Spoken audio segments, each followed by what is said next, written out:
الشیطان الرجیم بسم اللہ الرحمن الرحیم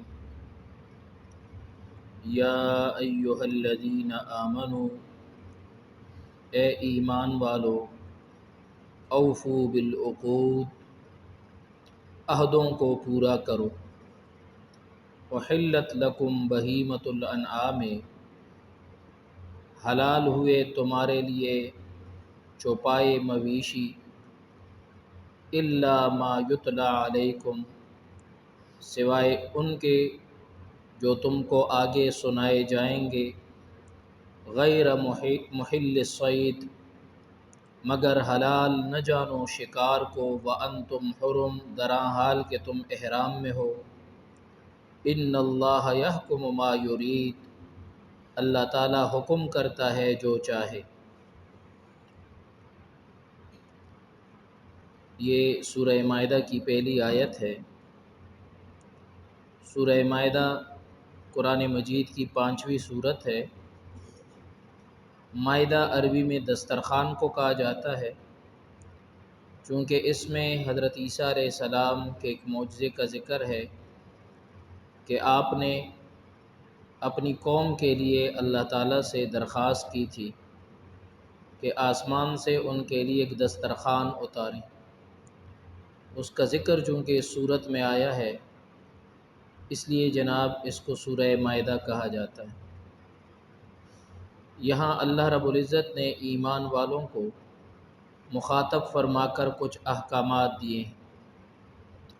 ایمان شرعی دو چیزوں کا نام ہے، صحیح معرفت اور تسلیم و انقیاد، یعنی اللہ اور اللہ کے رسول کے تمام ارشادات کو صحیح سمجھنا، سچا سمجھنا اور صحیح اور سچا سمجھ کر دل سے قبول کرنا اور اخلاص کے ساتھ ان کے آگے سر جھکا دینا۔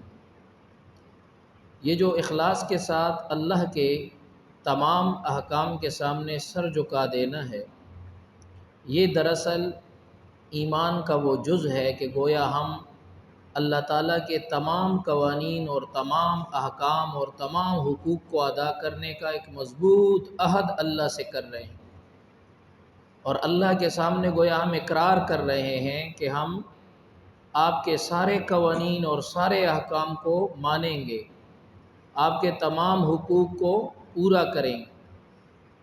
گویا اللہ تعالیٰ کی ربوبیت کاملہ کا وہ اقرار جو اللہ نے ہم سے عہد الستو میں لیا تھا، اور جس کا اثر انسان کی سرشت اور فطرت میں آج تک موجود ہے، یہ ایمان شرعی اسی اقرار کی تجدید اور تشریح ہے۔ یہ ہم جو ایمان لاتے ہیں اللہ رب العزت پر، تو اس ایمان دو چیزوں کا نام، ایک تو اللہ اور رسول کو پہچاننا، صحیح معرفت ہو، اور دوسرا پھر اللہ اور اس کے رسول کے احکام کے سامنے سر جھکانا، دل سے تسلیم کرنا، ان کے آگے سر جھکانا۔ یہ سر جھکانا نام ہے کس کا؟ کہ ہم اللہ سے عہد کر رہے ہیں کہ ہم آپ کے تمام قوانین کو مانیں گے۔ یہی اقرار ہم نے اس میں کیا تھا، عالم ارواح میں کیا تھا، جب اللہ تعالیٰ نے سارے انسانوں کے ارواح کو پیدا کیا اور پھر ان سے اقرار لیا الست بربکم، کیا میں تمہارا رب نہیں ہوں؟ تو ساری ارواح نے اللہ تعالیٰ کے سامنے اقرار کیا تھا، بلا، یقیناً آپ ہمارے رب ہیں۔ ربوبیت کاملہ یہی ہے کہ جناب اللہ تعالیٰ نے ہماری تربیت کے لیے جو جو حکم ہمیں دیا ہے ان سب کو ہم تسلیم کرتے ہیں۔ تو عہد الستو میں بھی اسی کا اقرار تھا، اور ایمان شرعی کے اندر بھی اسی کا اقرار ہے۔ پھر ایمان شرعی میں جو ہم اجمالی عہد و پیمان اللہ سے کرتے ہیں کہ آپ کے سارے قوانین کو ہم مانیں گے، اس کی تفصیل قرآن اور سنت میں، وہ سارے قوانین تفصیل کے ساتھ کہاں پر ہے؟ قرآن اور سنت۔ اب میرے پیارو، یہاں پر اللہ رب العزت نے اس صورت میں ان قوانین میں سے کچھ قوانین بیان فرمائے۔ پہلا کہ اوفو بالعقود، کہ اے ایمان والو، تمہارے ایمان کا تقاضا اور مطالبہ یہ ہے کہ اوفو بالعقود، اپنے عہدوں کو پورا کرو۔ عہد سے کیا مراد ہے؟ وہ وعدہ جو ایمان کے ضمن میں ہم نے اللہ تعالیٰ سے کیا ہے کہ ہم آپ کا ہر حکم مانیں گے، اس عہد کو پورا کرنے کا حکم۔ تو گویا اوفو بالعقود کا معنی یہ ہوا کہ اللہ تعالیٰ نے جو شریعت کے احکام تمہیں دیے ہیں ان احکام کو پورا کرو، کیونکہ ایمان لانے سے سارے احکام ہم نے اپنے اوپر لازم کر لیے، اور التزام کا تقاضا یہ ہے کہ اس کو پورا بھی کیا جائے۔ تو ایمان لانے میں ہم سارے احکام کا التزام کرتے ہیں کہ ہم اس کو پورا کریں گے، تو التزام کا تقاضا یہ ہے کہ اس کو اب پورا بھی کیا جائے۔ تو آیت کے اس پہلے جملے ہی میں اجمالی طور پر اور کلی قانون سے اللہ تعالیٰ کے سامنے تمام احکام کی تعمیل اور بجاوری کا اللہ نے ہمیں حکم دے دیا کہ اللہ تعالیٰ نے ہم سے مطالبہ کر لیا کہ میرے تمام احکامات کو آپ پورا کریں اجمالی طور پر۔ اب آگے احکام کی جزیات، تفصیلی احکام ہے، بعض فرعی احکام ہے، اور بعض جناب من مخالفین کے احوال پر مشتمل ہیں، بعض ان احکام کے مقدمات ہیں۔ اللہ رب العزت پہلا حکم دے رہے ہیں تفصیلی، احلت لکم بہیمۃ الانعام، تمہارے لیے تمام چوپائے جو مشابہ ہیں انعام کے، انعام سے مراد اونٹ کے، بکری کے، گائے کے، یہ سارے تمہارے لیے حلال ہیں۔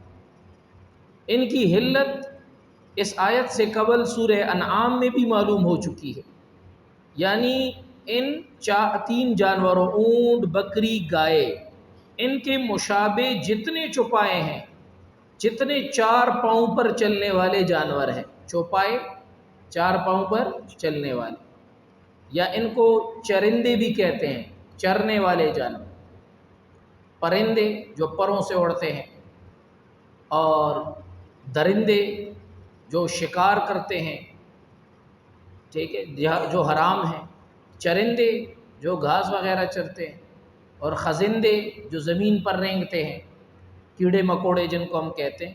تو ان میں سے جو چرندے ہیں، یعنی اونٹ، بکری، گائے کے مشابہ ہیں، اللہ تعالیٰ نے یہ سب تمہارے لیے حلال کر دی۔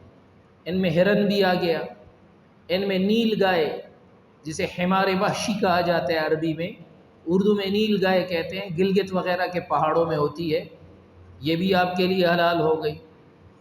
اور اس سے وہ چوپائے جو شکاری اور درندے نہ ہوں، وہ تو نکل گئے، شکاری اور درندوں کا ذکر آئے گا۔ تو ان میں شکاری اور درندے جو ہیں یہ بھی شکل و صورت میں بعض اونٹ، بکری، گائے سے مشابہ ہیں، لیکن جناب ان میں ایک فرق ہے، کیا کہ شکاری درندے گوشت کھاتے ہیں، وہ چیر پاڑ کے شکار کرتے ہیں پنجوں سے اور داڑھوں سے، اور اونٹ، گائے، بکری یہ چارہ کھاتے ہیں، یہ جناب شکار نہیں کرتے پنجوں سے یا اس۔ کچھ جانور ایسے ہیں کہ جو گھاس بھی کھاتے ہیں اور ان کی بھی مشابہ ہیں، لیکن وہ بھی حرام ہے، جیسے خچر، گدھا بھی جناب کیا کھاتا ہے؟ گھاس کھاتا ہے، وہ بھی جناب چوپایا ہے، 4 پاؤں پر چلتا ہے، لیکن اس کی جناب حرمت جو ہے وہ صحیح حدیث سے ثابت ہے، احادیث صحیحہ سے اس کی حرمت کیا ہے؟ ثابت ہے، لہٰذا وہ بھی اس قاعدے سے کیا ہوگا؟ مستثنیٰ ہو جائے گا۔ تو ان حرام کے علاوہ جو اللہ نے بیان کیے، جو یہ حرام جانور جو بیان ہو گئے، یعنی مطلب درندے ہو گئے، گائے، وہ خچر ہو گیا، گدھا ہو گیا، اس کے علاوہ سب اہلی جانور، اہلی جو گھروں میں پالے جاتے ہیں، اور وحشی جانور جو جنگلوں اور پہاڑوں میں پائے جاتے ہیں، یہ سارے کے سارے حلال ہیں۔ ان جانوروں سے کچھ مستثنیٰ ہیں، کیا؟ الا ما یتلی علیکم، وہ جانور حلال نہیں ہے جو آگے آپ کو بتائے جائیں گے، وہ آگے آ رہا ہے، حرمت علیکم المیتہ، وہاں سے اس کا بیان اگلی آیات میں آئے گا۔ اللہ فرماتے ہیں کہ وہ جناب من تو تمہارے لیے حرام ہیں، وہ ان حلال جانوروں سے خارج ہے۔ آگے اللہ فرماتے ہیں غیر محل الصید، لیکن ان میں سے جو شکار ہیں ان کو حلال مت سمجھنا، کب؟ وانتم حرم، جس حالت میں کہ تم احرام میں ہو یا حدود حرم میں ہو، احرام میں اور حدود حرم میں۔ حدود حرم ایک مخصوص علاقہ ہے، اللہ تعالیٰ سب کو لے جائے، مکہ شریف میں بورڈ لگے ہوتے ہیں اور وہاں پر لکھا ہوتا ہے کہ بدایت الحرم، یہاں سے حرم کا آغاز ہو گیا، تو بندہ حدود حرم کے اندر ہے یا اس نے احرام باندھا ہوا ہے، حدود حرم سے باہر ہے لیکن حالت احرام باندھ دی ہے۔ مثلا حج عمرے کے لیے ہمارے لوگ جاتے ہیں، جدہ سے احرام باندھ لیتے ہیں، اب احرام باندھ دی ہے میقات سے، تو ان دو حالتوں میں ہرن، اب دیکھو پہلے گزر گیا کہ ہرن حلال ہے، لیکن ان حالتوں میں شکاری جانور آپ کے لیے کیا ہے؟ حرام ہے، آپ اس کا شکار نہیں کر سکتے۔ سمجھ میں آ گئی بات؟ ہرن کا شکار ہوتا ہے، نیل گائے کا شکار ہوتا ہے، تو شکار جو ان جانوروں میں سے شکار ہے ان کو حلال نہیں سمجھ۔ کن صورتوں میں؟ کہ یا تو احرام باندھا ہوا ہو حج اور عمرے کا، یا بندہ حدود حرم میں ہو۔ سمجھ میں آ گئی بات؟ تو ایک تمیز رکھنا ضروری ہے کہ احرام میں چاہے بندہ حدود حرم سے باہر ہی کیوں نہ ہو، پھر بھی جناب اس کے لیے شکار کرنا یا شکار کا گوشت کھانا جائز نہیں، اگر شکار اس کے حکم سے ہوا ہے یا اشارے سے ہوا ہے، ٹھیک ہے جی، یا کسی اور محرم نے کیا ہے تو اس کا گوشت پھر بھی اس کے لیے کھانا درست نہیں ہے۔ اللہ رب العزت فرماتے ہیں ان اللہ یحکم ما یرید، بے شک اللہ تعالیٰ جو چاہے حکم کرے۔ اللہ تعالیٰ وہ ہمارے اندر متصرف ہے، ہم اس کے بندے ہیں، ہماری مصلحت کا اس کو علم ہے، تو اللہ تعالیٰ نے جس جانور کے اندر یہ مصلحت سمجھی کہ اس کو ہمیشہ کے لیے حرام کر دو، اس کو ہمیشہ کے لیے حرام کر دی، جس جانور کے بارے میں یہ مصلحت سمجھی کہ یہ صرف حدود حرم کے اندر اس کا شکار یا حالت احرام میں شکار حرام ہو، اس میں کرتے۔ اب اس پر آپ کیوں کا سوال کھڑا نہیں کر سکتے کہ یہ کیوں ایسا ہے، کیوں؟ اس لیے کہ جناب من کیوں کا سوال اتھارٹی پہ کھڑا نہیں ہوتا۔ اللہ تعالیٰ کی ذات اتھارٹی ہے حلال اور حرام میں، حلال اور حرام میں اللہ کی ذات کیا ہے؟ اتھارٹی۔ اور پھر اللہ رب العزت کی اپنی مصلحتیں ہیں، اپنی حکمتیں ہیں جن کا انسان ضروری نہیں کہ ان کا ادراک کر سکے یا ان کو معلوم کر سکے، تو یہ اللہ کی مرضی ہے کہ انسانوں کے لیے کون سی چیز حلال ٹھہراتے ہیں اور کون سی چیز حرام ٹھہراتے ہیں۔ اللہ رب العزت عمل کی توفیق نصیب کرے۔